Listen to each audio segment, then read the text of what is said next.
Hello，大家好，我们是大初中文。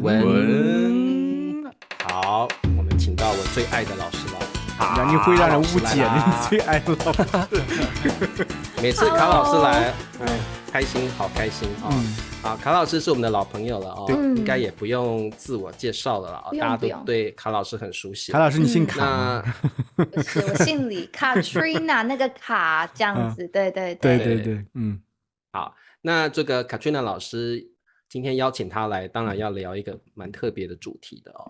这个相信我们在座各位呢都约过会啊。那本人对八卦虽然没什么好奇心，但是我约会是很久很久以前了，对。所以今天我们来聊一下约会好了啊，因为在看我们这个播客的学生们，有些还在青涩的青春的年纪，他们可能想从我们身上学习一些经验，希望是好的经验，不是学到坏的经验啊。好，那我们今天就聊约会吧。好，那卡老师，你是女士优先嘛？所以卡老师，请先分享一下你的先问一下你约会的方式，可能有分一开始跟后来有不同，可能会进步。约会的方式是什么？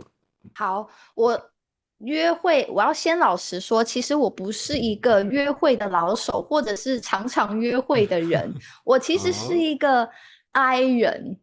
就是我的个性是 Me too 你也对，我的个性是比较不喜欢出去社交的那一种人，所以这也是为什么我会选择在家工作，在线上工作。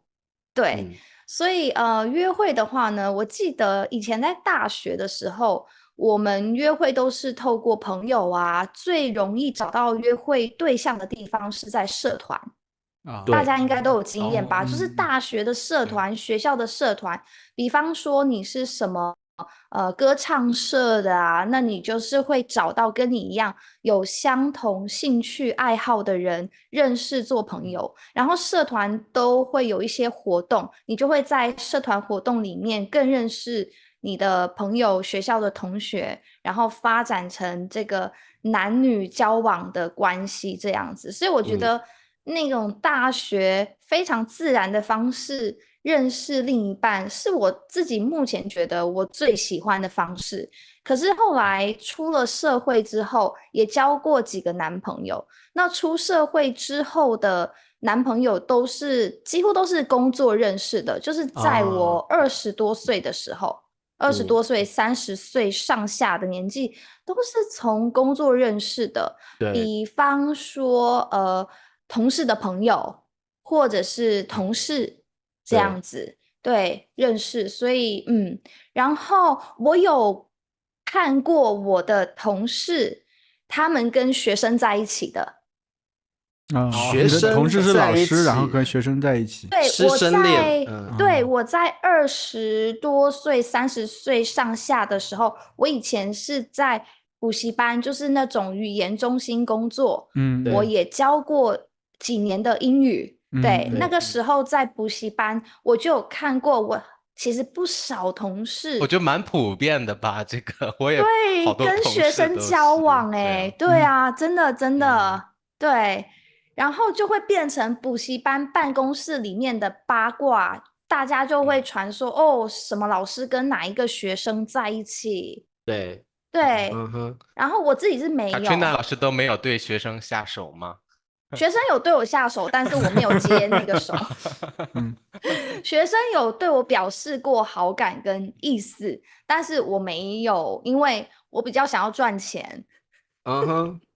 但是我觉得但是卡老师，如果真的有这样的机会，然后你觉得你也蛮欣赏对方的，你是可以接受师生恋的吗？我可以接受，但是要等到这个人变成不是我的学生的状态。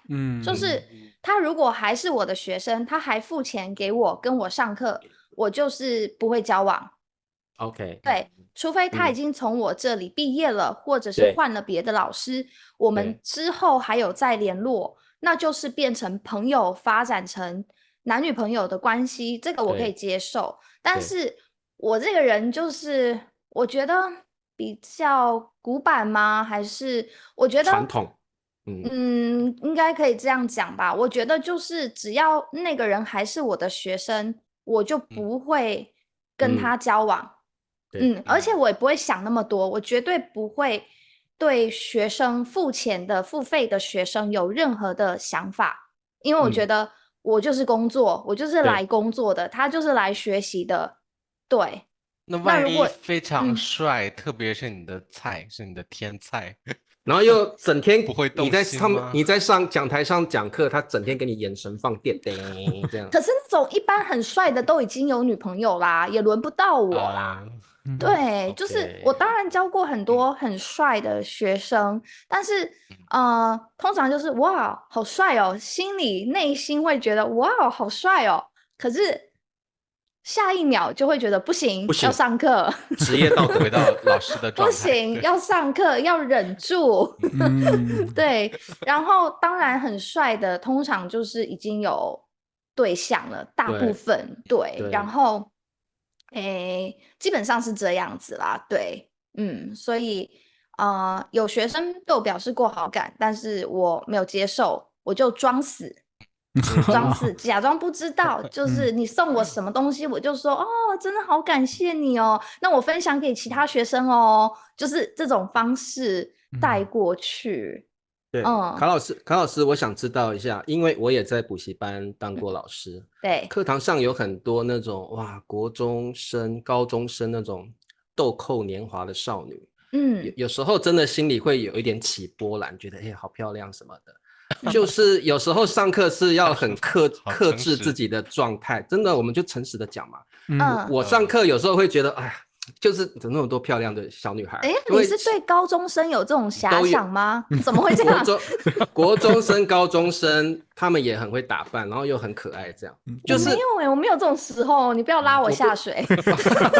我有啦。我觉得你不要拉我，我没这种时候。就是我在补习班的时候，我的对象都是国高中的学生，男生女生都有，所以我就会觉得好可爱什么什么。那有时候他们也很调皮啊，会开你玩笑或什么，就会觉得就是没有到爱上对方，就是会觉得好多好可爱的小女生这样。上课有时候很难以专心，对，所以我觉得我会有这种时刻。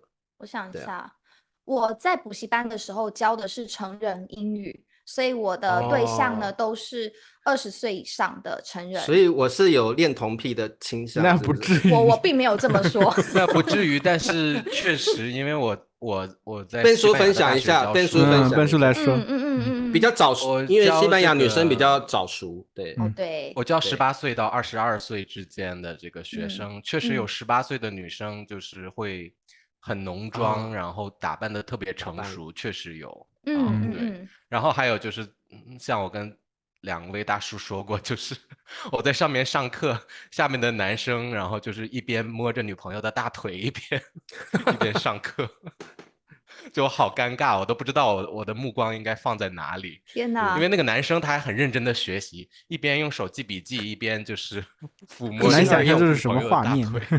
好奇怪。然后他们还坐在第2排，所以我就那谁无法避开。对，天哪，好，所以我刚刚讲到就是有看过别人师生恋的关系，然后后来自己在家工作以后，就是教华语线上教学以后，我其实真的认识的人就越来越少。然后我也提过，我跟我现在的男朋友就是用约会软体认识的，对。然后其实我还蛮幸运的，好像就是唯一的一个约会的对象，就是后来我想到，我其实还有跟另外一个人约，我完全把那个人忘记了。那个人是对，我男朋友是第2个，因为真的就没什么感觉这样子。对，所以我的经验就是网上约会，就是从网络认识到线下约会的对象有2个，一个男生。我现在已经完全没有联络了，另外一个就是我的男朋友，这样子。对，所以这样子，我觉得可能分2种情况。第一个就是可能真的在职场上，我们可能会有约会的机会，对不对？第二个，现在还有学校啊，3种。学校是不是学校、职场？对，第三个就是刚刚卡老师说的，可能是在网络上交友对认识的我大概觉得可以归纳出这3种约会的途径还有相亲呐，还有相亲，因为在大陆的话，我觉得老一辈很喜欢，就是给年轻人这个牵线，然后给那相亲他有目的是为了结婚呢，我觉得他和约会还是有点区别的，对吧？对，相亲的时候不也是要约会嘛，也要坐下来，那要看对眼才行啊，聊一聊，对。讲到相亲，我觉得我可以讲一下我爸妈的例子哦。这个我妈妈住在屏东，就是台湾最南端；我爸爸住在宜兰，就是台湾最东部。然后呢，他们一起到台北，台湾最北部工作。然后我妈妈那时候真是在工厂做那个作业员，那时候的女生都在作业员，都当作业员啊，就是有一个流水线在那边工作这样子。我妈也是，对，然后我爸爸就是做那个装潢，那个时候台湾经济起飞，所以他做装潢是很赚钱的。然后就有人介绍他们认识，然后他们一看就对眼了。我妈很漂亮，我爸也很帅，他们就觉得就是不错，然后他们就相恋，就结婚了。在那个时代，其实彼此都没有太多机会认识别的对象。所以基本上那个时候相亲是非常非常流行的。然后以前的女生的观念可能也比较多那种从一而终，对不对？3从4德。所以那个时候就是他们几乎相恋了，也就代表着要结婚。所以他们相识大概半年就结婚了。所以在那个时代的约会途径真的就是相亲为主。对。然后不然就是刚刚卡老师说的在职场上认识的。对。你说像我到了我这个年纪，我最早说到约会，最早可能就也是大学。对。因为大学就比较高中那个高中说实话只有暗恋。暗恋没有真的付诸行动的，是暗恋。因为那时候老师就叫我们要用功读书嘛。对，要考大学。对，那上了大学就是有你玩4年，解放了，不约会怎行呢？一定要天天对，就一定要找对象约会。所以那时候的约会方式当然就是从自己系上的同学下手。对。然后茶叔不是去当那个社团的领导吗？然后系学会，我们那时候叫系学会。然后我自己也创了一个社团，不管是在系学会或在社团的目的都是希望要找到是不是有合适的对象。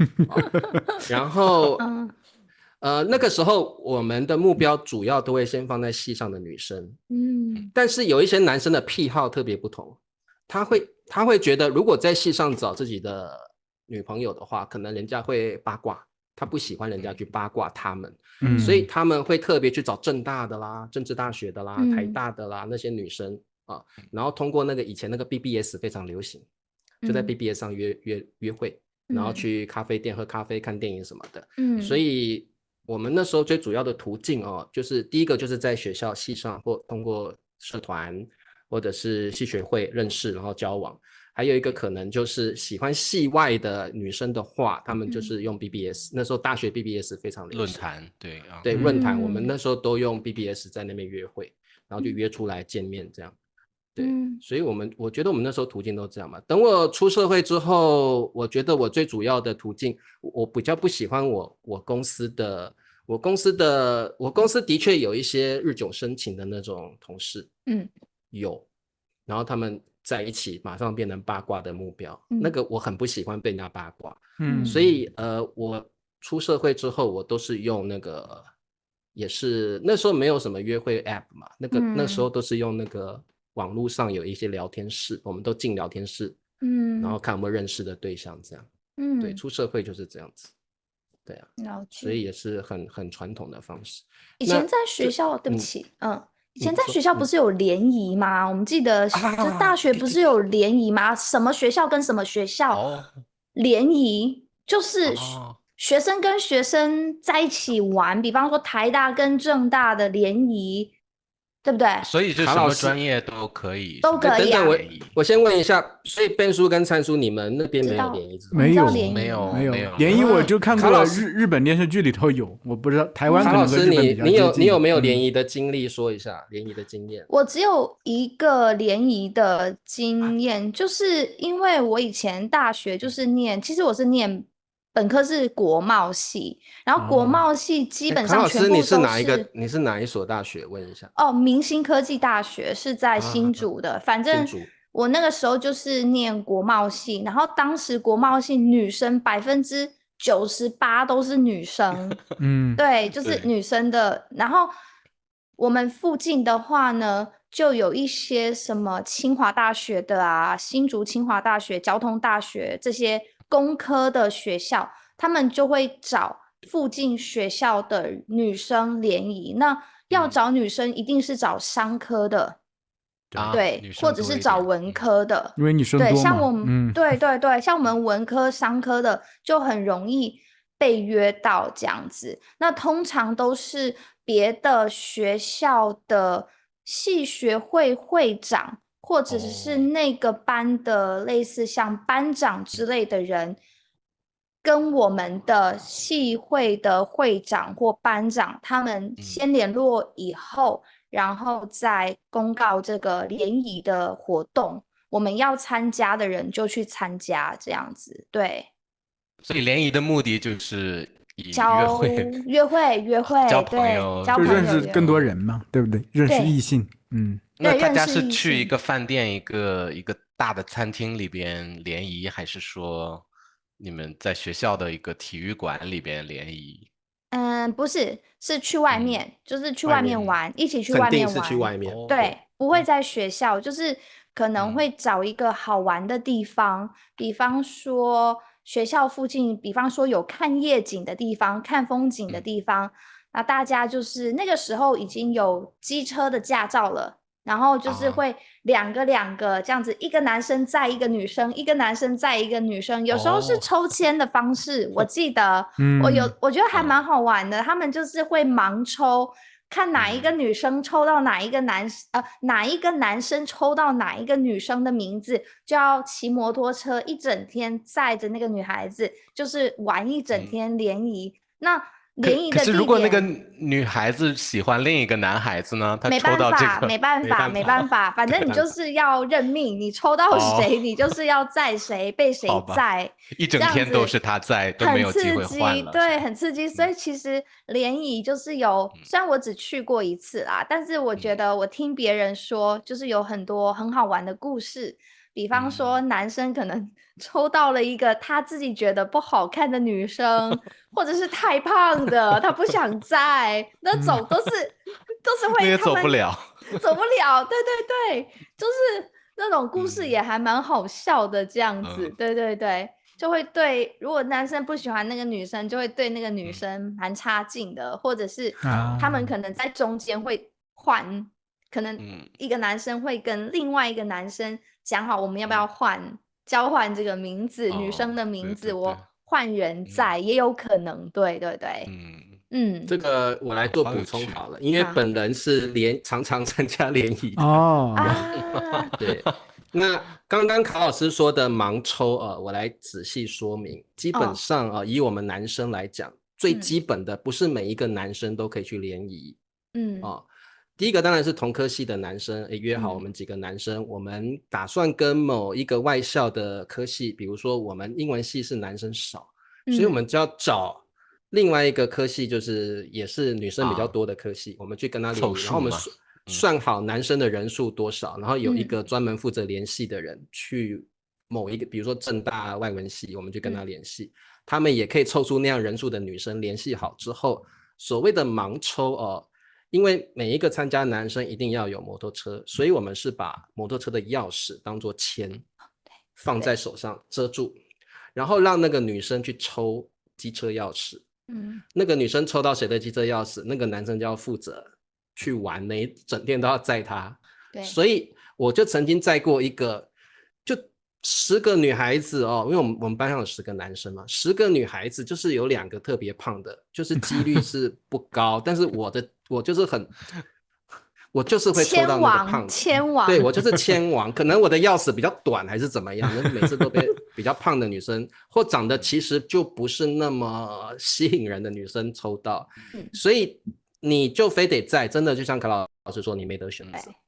我记得有一次我们要去阳明山的擎天岗，因为我读东吴大学嘛，离阳明山很近，所以我那时候我的机车很旧，很弱小的机车，很陈旧的机车，我就抽到那10个女生最胖的那个女生，目测大概可能80来公斤之类的，对，比我那时候还重，但是我刚刚强调，就是我的机车非常的弱小，快要报废的那种机车，所以我印象很深刻。他抽到我的机车的时候，我开始冒冷汗。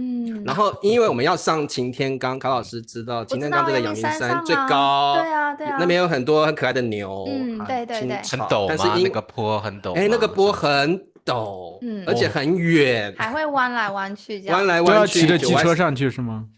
对，我那时候心里的恐惧不是我载了一个比较胖的女生，而是我的车能够存活过这一次的旅程吗？所以我那时候抽到也没办法，没得选择。我记得很清楚，我的车我就说那你上车吧，还要很有风度哦，你不能够露出很厌恶的表情哦。真幸运，我抽到你是我毕生的荣幸。来吧，我们一起上山吧。我们就是一组人，可能7组8组一起上阳明山。那就像卡老师说9弯18拐，对然后风景很漂亮。然后我看到风景很漂亮，心情很舒畅，但是回头看到那个女的，我的心又沉重下来。然后，所以你是感觉到那个车发动机就是没有，我要仔细的说明这个女同学上车的状况，她也很兴奋。我那时候还算是中度帅度的鲜肉这样，所以她觉得很兴奋。她抽到一个还可以啦，长得还可以，还算一表人才，这样是个人这样。然后她就准备要上我的摩托车的时候，她可能过于兴奋，她用跳的耶。他那个体重跳80几公斤跳上去，可能就有100多公斤的重量压在我的弱小的机车上。我那个机车的那个一声，那个前车轮起来了是吗？不是，是后车轮整个被压沉了，然后我觉得好像要爆胎了，但是还好没有，因为爆胎就丢脸了，对不对？我总要把任务完成嘛，然后就载着他，就是就是已经有一点快不行了，然后。那个女生在后面也很害怕，说是不是我太重？我说没有，你不重，没有，你一点都不重。我的车太旧太烂了，我还要安慰她。所以整趟旅程我是在一直安抚对方，因为对方一直会觉得我好像不是很开心，或我的车子好像快坏了，我要安抚对方，我不希望让他的旅程感到不开心。然后我们就骑上擎天岗，然后大家就开始玩乐嘛，就擎天岗可以看牛啊，可以看风景很漂亮这样子。那我们大概就是玩了5、6个小时就下山，我也顺利的把它载回去。结果我的机车隔天就坏了，对，就爆的。我的车也是垂死挣扎到隔天，送去机车行就去真的做一个大整修。对，后来救不起来了，被那个体重一压救不起来了，所以我过了一阵子我就买一台新的摩托车了。对。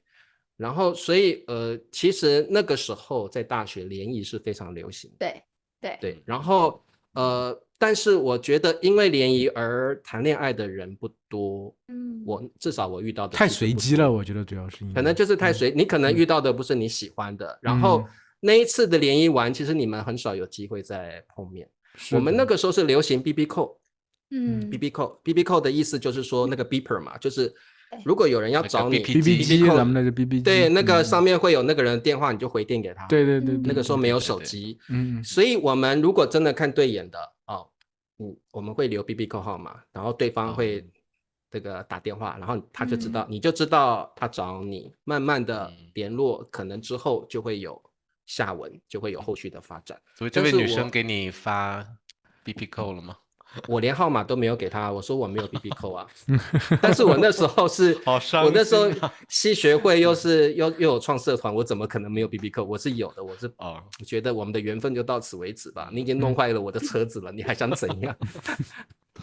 对，所以那时候我几次，我可能联谊了4、5次吧，那个经验都没有很好，感受都没有很好。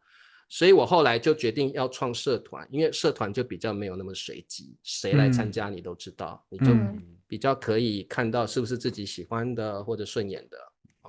对，所以我觉得这让我想到一个问题，就是其实我们刚才讨论有好几种方式就认识人，就是你们觉得是哪种方式认识的人，他其实就是你成功的几率会比较大一点，就是能认识你会喜欢他也会喜欢你的这种几率会更大。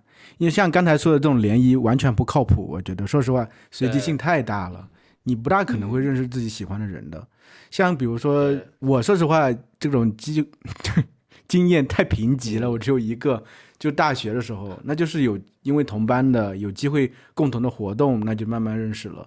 但你们每个人都经验丰富，你们总结一下哪种形式对你们而言就是成功的几率会比较大一点，认识自己喜欢的他也喜欢你的这种几率会比较大。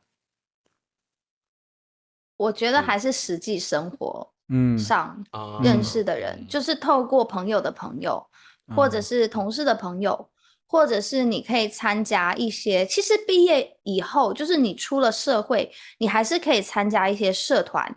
因为像我们在台湾的话，我在网络上面，比方说脸书，我或者是在 Threads 脆，我们台湾人说脆上面呢，都会有人发文，比方像我自己认识的朋友，他们就会在脸书或者是脆上面发文找朋友。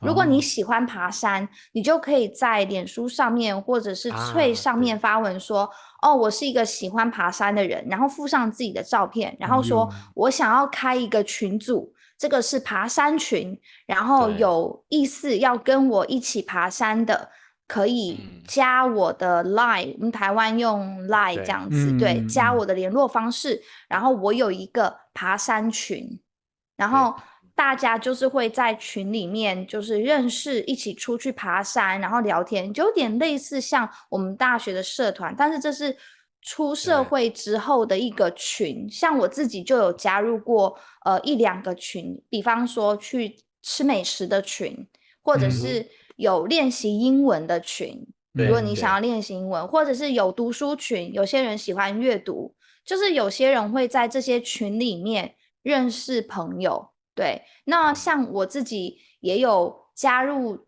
群以后，有人想要介绍，就是群主，就是对群主想要介绍他群里面的不错的男生给我，或者是故意把我的位置，可能比方去吃饭，餐厅吃饭的时候，让我坐在一个不错的男生的旁边。如果你跟那个群主的关系很好的话，那个群主他就会特别照顾你。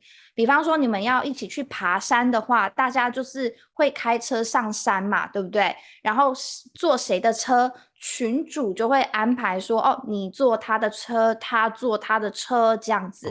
那如果我跟群主的关系很好的话，我就可以跟那个群主说，我比较喜欢，对，比方我就可以私讯他，我就说，我比较喜欢某某某，我可以坐他的车吗？那群主他就可以帮我安排一下。群主说发一个红包，谁的红包大之类的，对，所以现在我不知道茶叔你有参加类似的这种社群吗？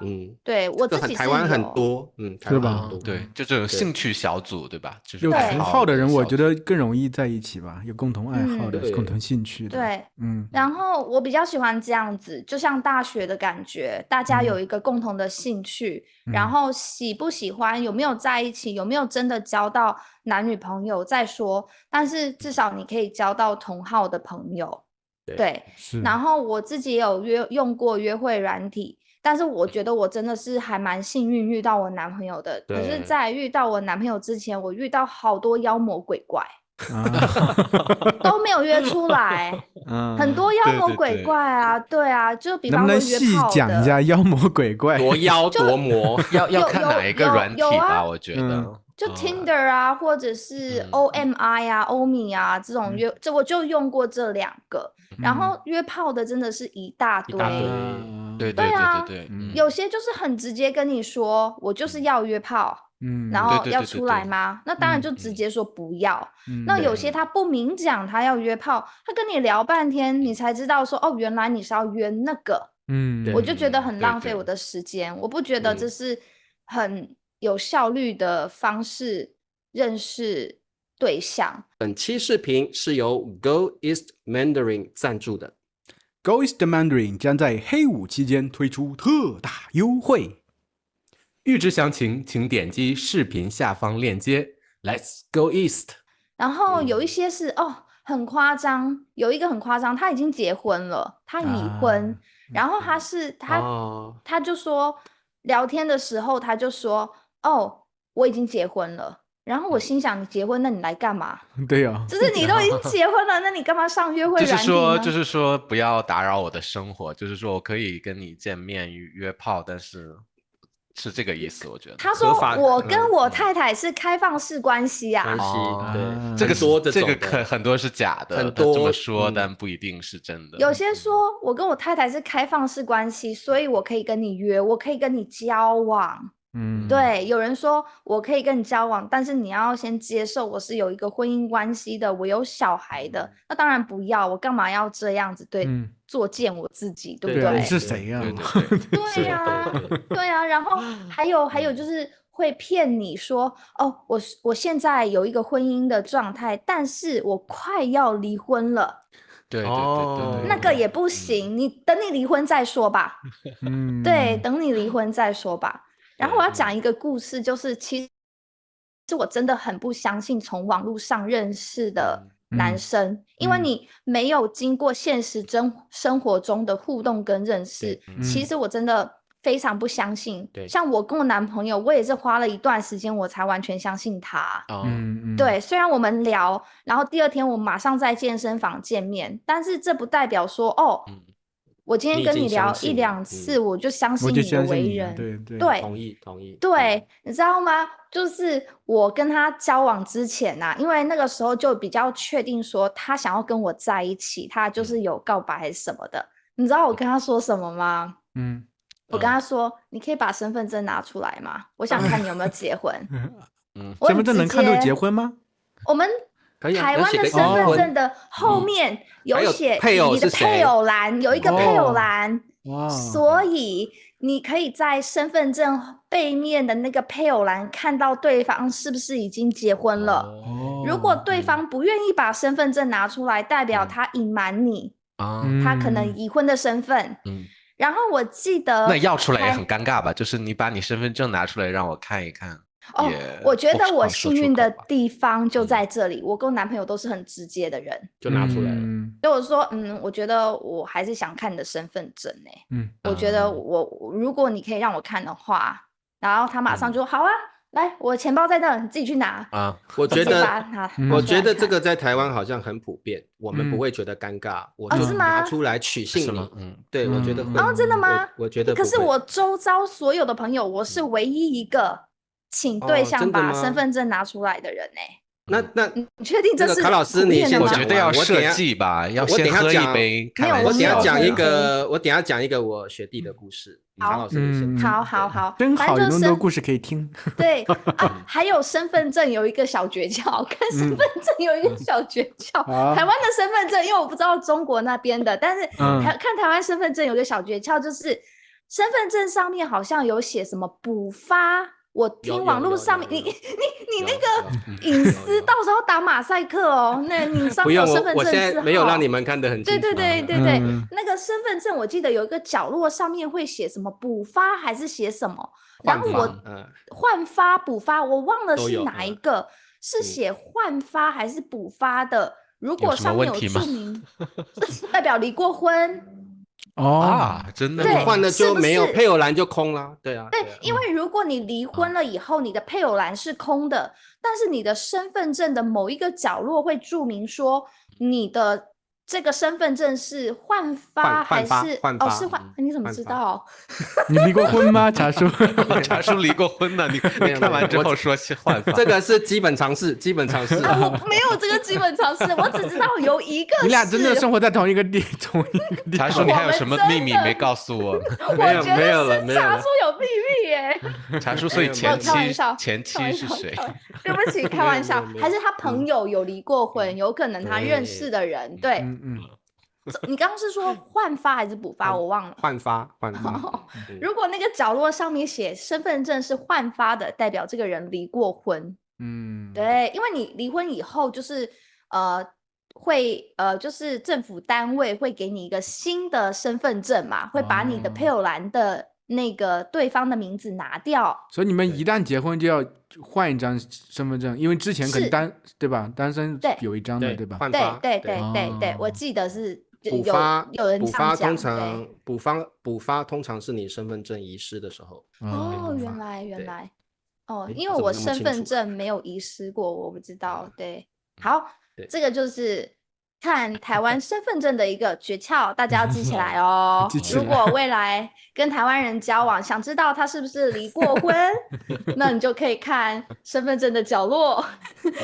当然这里我有一件事情要说，不只是配偶，可能你的父母亲可能往生了，那你换发的时候，他也会有个什么已没，就是已经死了，所以他那个会有一个标记这样子。有吗？对，有。我爸过世的时候我没有换身份证。那你没有去换，因为你没有去换。我需要换吗？不需要换不换都没关系。应该不用吧？它上面还是写我爸是谁，我妈是谁。是，但是他会注明一个没，就是已经。所以我爸过世，你们甚至爸爸妈妈的名字都在上面。对，有。那像可能卡老师不晓得，像我当过兵，我的身份证上会有一个役别，就是我当兵的类别是什么？对，那我这边就写会享受福利，对吗？还是怎么样？也没有，他就是告诉别人你当过兵了，那有人没有当过兵，所以男生的身份证还有一个役别。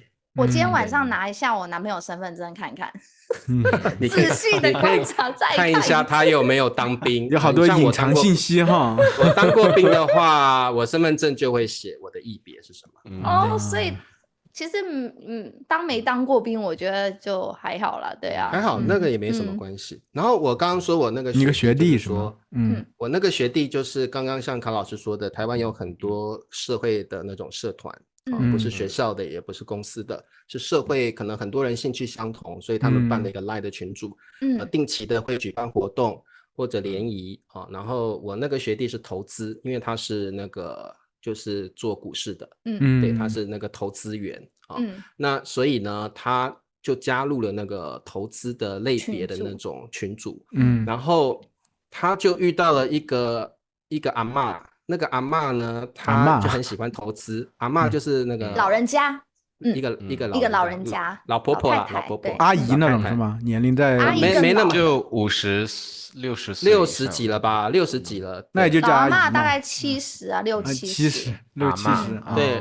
那个阿嬷也加入那个群组说因为就是他的儿子女儿他们都是学这一行的，他想进来看看。他一开始是这样讲。后来他们就联谊的时候，那个阿嬷特别去找我学弟，我那个学弟超帅的，好像那个韩国的欧巴一样超帅的。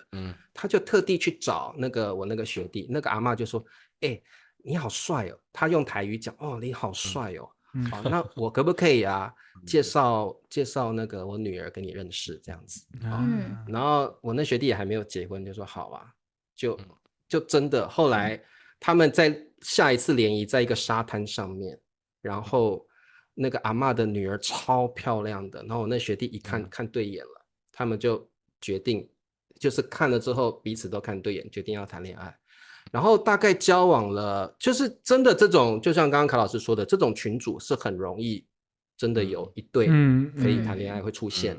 然后他们谈恋爱谈了半年之后，就想要更深入的了解对方。就像刚刚卡老师说，这是我学弟告诉我的，他说他那个对象第一句话就问他说：“我想更深入了解你，你有没有抽血卡？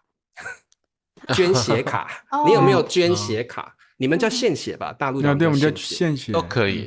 我们叫捐血。他就很直接问我那个学弟说，你有没有捐血卡？我那个学弟是固定每3个月会捐一次血，所以他说有，他就拿出来给他看。他说我只是确认你有没有艾滋病。所以我就说我以我的感觉，就是看证什么都真的很正常。我那个学弟也告诉我说，他那个对象就是也要求主动要看身份证。几岁啊？他们几岁？那个时候他们谈恋爱的时候可能才30出头。那他们结婚了吗？这个他们现在结婚了，也有小孩了。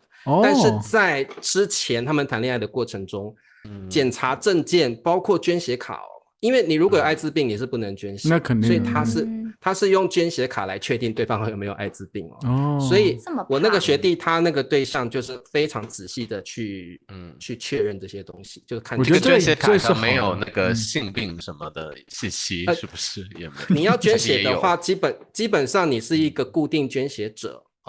你的血液有没有问题？你的身体状态应该比较好吧？你有一些你有的就是血脂过高的，对啊，血脂过高什么你就不能去捐血啊。就是捐血的话会测这种什么梅毒啊，固定的，你是固定捐血者，你这些部分就会被检查，就是会有一个记录在医院里面。所以就是你如果是一个常态捐血者，你会有一个捐血卡。我以前也有，我现在没有了。我以前也有一个捐血卡。那如果没有捐血的人？他怎么办？那就当然一般人是没有关系。那可能那个女生就说你去捐那个对象可能就会有一点怀疑或什么，或他会用其他的方式想要去了解。对，有些人会比较细一些。我是觉得这个也无可厚非的。对，对，因为你直接问他你有没有艾滋病，那不是很唐突？对呀，对呀。所以他想用不同的方式去问他。对。所以就是，而且，如果我知道我的对象是一个固定常态捐血的好男儿，热血好男儿，可能我会更爱他，对不对？对啊，会有这样的一个念头。对，那要看的东西多了，那还要聊一聊家里有没有那个家族疾病史啊。所以就是我那个学弟那个对象他是算也来自一个蛮富裕的家庭，所以他们结婚之后，他们就一起搬到澳洲做生意，一个做交易员，一个做律师。所以他们就是我觉得也有可能因为他们的这个生活的地位圈层不一样了，和我们一般人对，所以我觉得看证什么应该是我也听说很多例子啦，就是你卡老师说的很多软体在约炮的那种，对不对？我有听说就是很多人约炮约到那个可能是旅馆或某个人的家，第一步就是先检查一下对方的捐血卡有没有那个什么捐血卡。对，现在很多我常听到的是也会放你的那个 HIV 的检测信息。对，我常看到的是，我常听到的是这种约炮的人见面的第一件事就是先检查对方有没有捐血卡，这是我听到的。我没有我没有。你怎么有认识约炮的人？我听到的。就在台湾捐血是一个很常见的事情吗？不能说常见，就是说，因为在台湾有很多捐血车在路边，对不对？那有人心血来潮就捐一下，那可能他就会给你一个证明或什么。但是你是常态捐血者的话，你就可以拿到一张捐血卡，他会给你盖一个什么东西的。台湾蛮多人捐血的，台湾蛮多。我年轻的时候很常捐血，但是我可能现在年纪大了比较少了。但是就像卡老师说的，台湾捐血很多。对。不能说每个人没有那么夸张，每个人，但是我觉得蛮多人都有捐血的经验。对，好。所以查出约炮的朋友是谁？好多的朋友，约炮的朋友是谁？我认识的人，然后有一些学生他也会很坦白的告诉我，当然我那些学生就没有捐血卡。我说的是在台湾，台湾我觉得可能约炮。为了安全因为现在艾滋病好像也蛮流行的，大家也会害怕。那可能在年轻人中的那个趋势，就是感染率越来越高。就是保险套跟捐血卡要大家记得要带了还有身份证，身份证好奇怪。我的主题怎么变到这个？全部都在一起了再说吧。我们要保护自己嘛，对不对？也要保护他人。要不要就别约炮了？会不会更安全？我想问一个，就是拉回来好了，就是说我想问一下，因为我个人是个 I 人了，我觉得对于 I 人来讲，约会好像蛮难，所以要用约会软件，这个是刚才我想说的，就是对，就是如果背书你讲一下，对，因为如果对我不出去做一些兴趣爱好，然后我又是工作狂的话，就基本上我没有很多接触其他人的机会那我可能就是每天工作完了就躺在沙发上，然后真的感觉情感上需要有一些寄托的话，就可能会打开 Tinder 就刷虽然 Tinder 上会遇到很多约炮的人，但是因为它有这个筛选条件，你可以选就是你合适的这个年龄的范围。等一下，Ben叔，我要从你身上得到一些经验值。Ben叔，你的条件筛选，请详细说明，你会怎么去筛选？因为他一定会有一个关系是什么和怎么匹配是吗？开放性关系，什么关系什么的，我记得还有一个可以换。以前还有个软件可以换妻的那种，很夸张，换老婆的对啊，那种怎么都知道那么多奇奇怪怪的东西？你怎么知道说？你就查出我毕竟活到快50岁的人，什么没见过？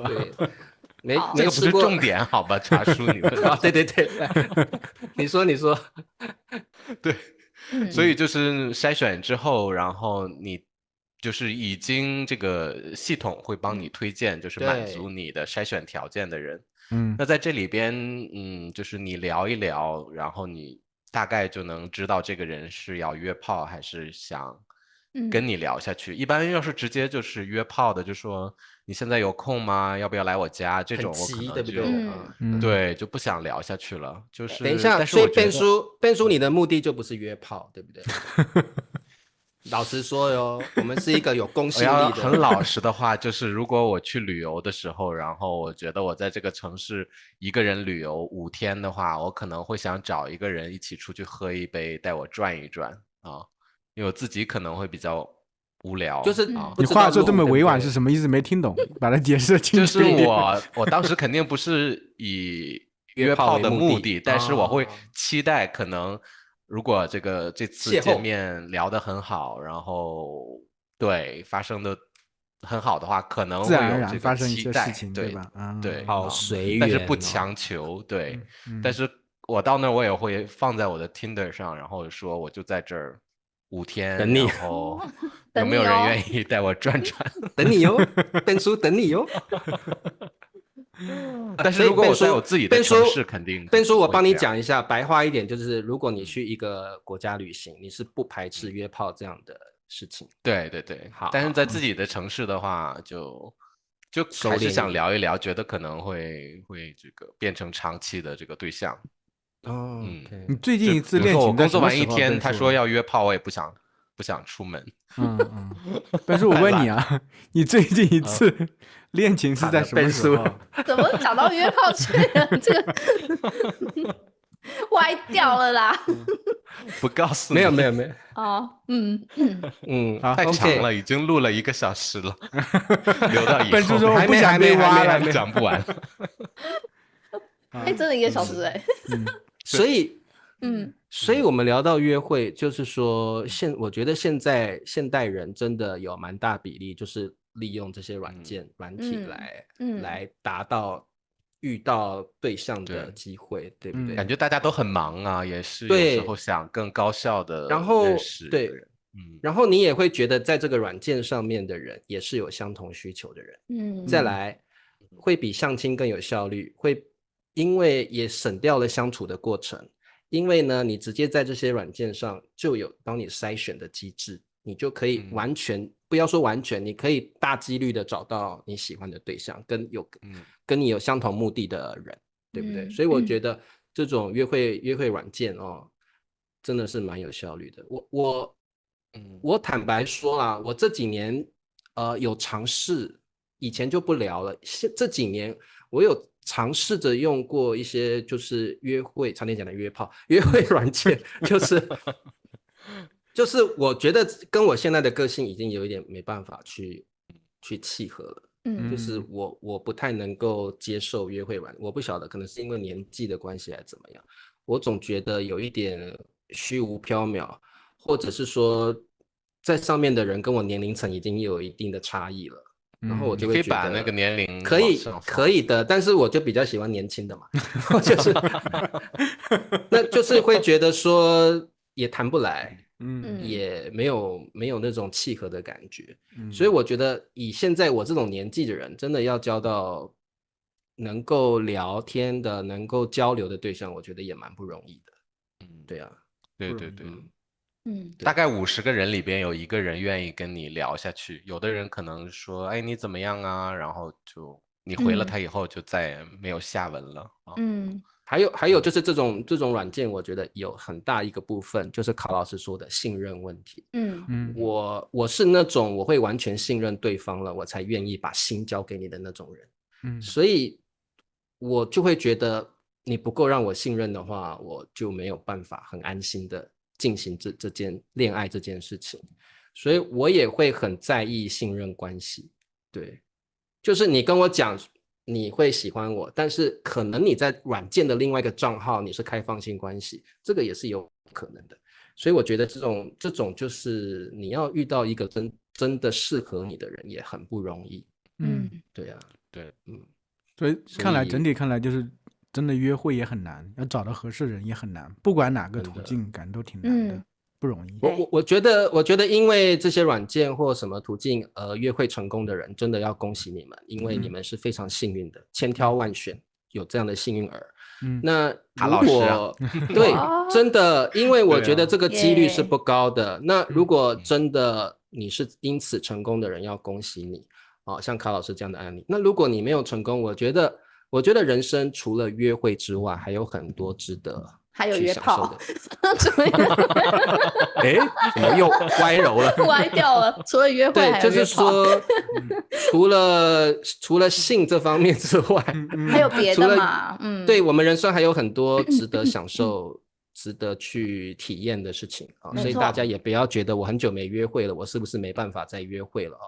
不要用约会来定义你的人生啊。那能够成功当然也是很好，找到另外一个能够照顾你、能够跟你交流的人，我觉得这也是非常幸福的事情。好 ，OK， 很棒。今天我们约会的主题就聊到这了。如果各位同学你也有很棒、很有意思的约会经验，请你在下面留言告诉我们，分享一下啊。好，跟大家说再见吧，拜拜，拜拜。